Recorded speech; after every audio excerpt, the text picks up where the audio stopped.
The Las Vegas Aces were once hailed as the definitive juggernaut of the WNBA, with championships in quick succession, an all-star lineup, and a coaching staff led by the acclaimed Becky Hammon. It seemed like this team was destined to dominate for years. Fans raved about the Aces' fast-paced offense, relentless defense, and what appeared to be genuine chemistry among star players. Yet, in what feels like a blink of an eye, the franchise stands on shaky ground.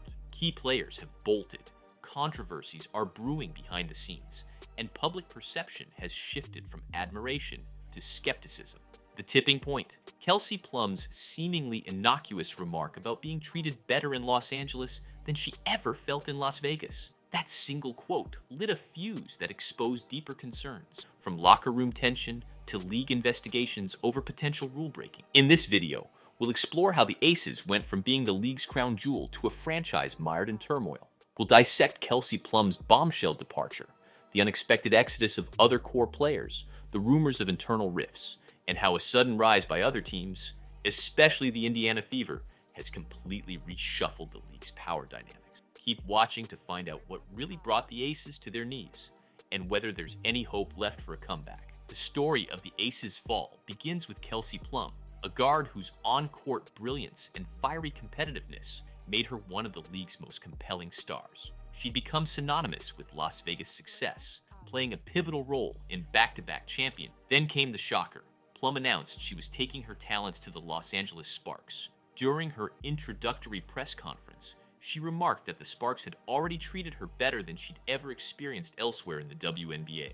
It was a praiseworthy soundbite for her new team, but also an unmistakable slight toward her old one. Fans and analysts debated what her words really meant. Some believed she was calling out the Aces' locker room politics. Others thought the comment was just standard hype for her next chapter.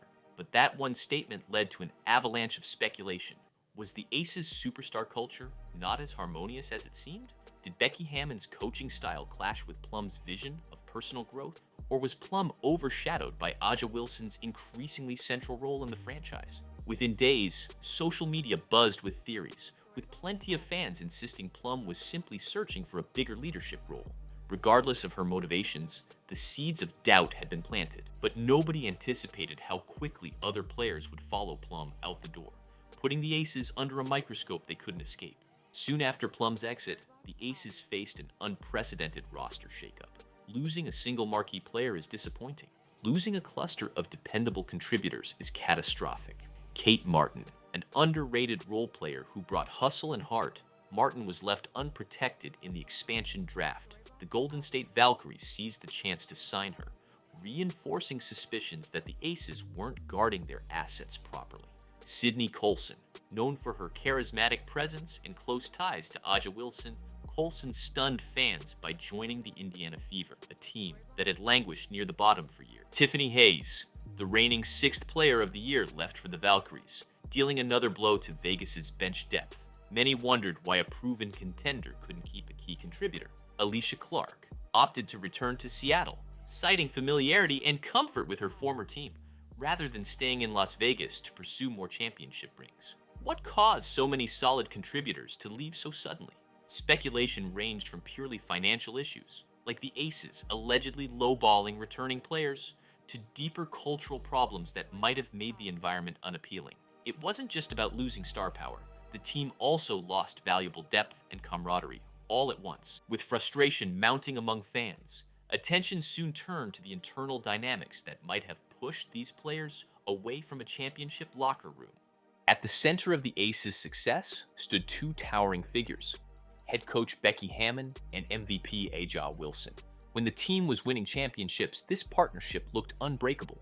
Hammon, having studied under the legendary Greg Popovich, brought an authoritative style that many believed was perfect for the WNBA. Wilson, with her leadership and prolific stats, became the face of the franchise. But behind the trophies, cracks began to form. Some say Hammon's coaching methods were grating, focusing heavily on a tight rotation and star players, leaving others feeling sidelined. The friction possibly intensified as Wilson's rising prominence overshadowed even other All-Stars. Fans noted how Plum's personal brand never reached the same level of recognition, despite her outstanding play. When Plum mentioned needing a different scale, critics interpreted it as discontent, in a system that revolved primarily around Wilson. Meanwhile, fans of A'ja Wilson fired back, accusing Plum of wanting the spotlight. These public arguments hinted at deeper internal splits. Regardless of who was in the right, the rift added to the sense that the Aces were no longer the unified powerhouse they once appeared to be. A star-driven strategy can net championships, but it can also create tension if secondary or emerging stars feel stifled. Yet it wasn't just personal dynamics at play.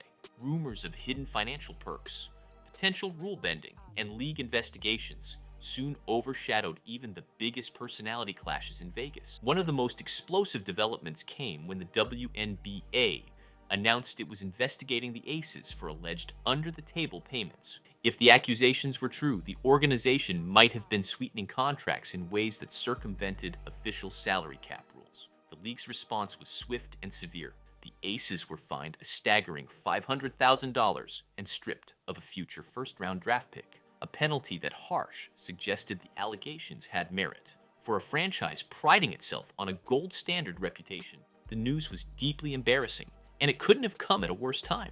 The Aces were already trying to recover from the swirl of negative press surrounding locker room issues and key departures. This wasn't the only controversy. Former player Becky Hammon filed a lawsuit accusing the team of unfair treatment related to her pregnancy. Though details remained partially confidential, the mere existence of such a lawsuit intensified the scrutiny on how the Aces conducted their internal business. Was there a pattern of sidelining or neglecting players who didn't fit neatly into their championship narrative?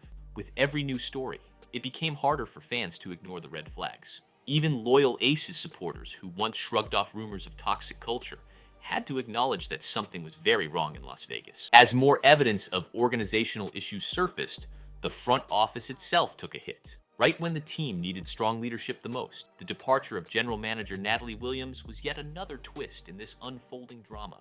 The Aces let her go under a vaguely explained front office restructuring, but the real shock was that they never replaced her with a permanent GM.